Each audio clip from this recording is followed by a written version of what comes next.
রাতে যখন সবাই ঘুমায় তখন কিছু মানুষ থাকে যাদের জন্য মেডিসিন শপ খোলা রাখা খুবই জরুরি। আজ দেখাবো আমার নাইট ডিউটির আসল রিয়ালিটি। হ্যালো সবাইকে, আমি ইস্তাক, আমি মেডিসিন শপেই কাজ করি। আজকের ভিডিওতে নাইট ডিউটি ব্লগ, একদমই রিয়েল, কোনো অ্যাক্টিং নয়। রাতে দোকান খুলে রাখা সহজ কাজ না, রাস্তা ফাঁকা, শব্দ কম, কিন্তু দায়িত্বটা হেভি। রাতের এনভায়রনমেন্ট কখনো একদম শান্ত, কখনো হঠাৎ কেউ দৌড়ে আসে এমার্জেন্সি মেডিসিন নিতে। রাতে সাধারণত আসে high fever, asthma, sudden pain, accident case.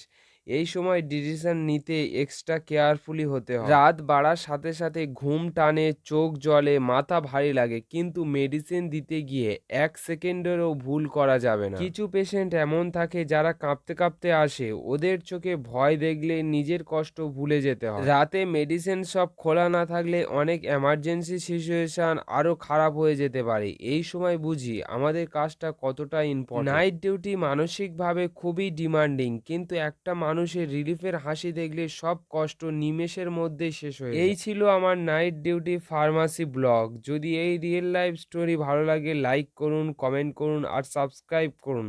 আবারও দেখা হবে আরেকটা রিয়েল ফার্মাসি স্টোরি নিয়ে। ধন্যবাদ।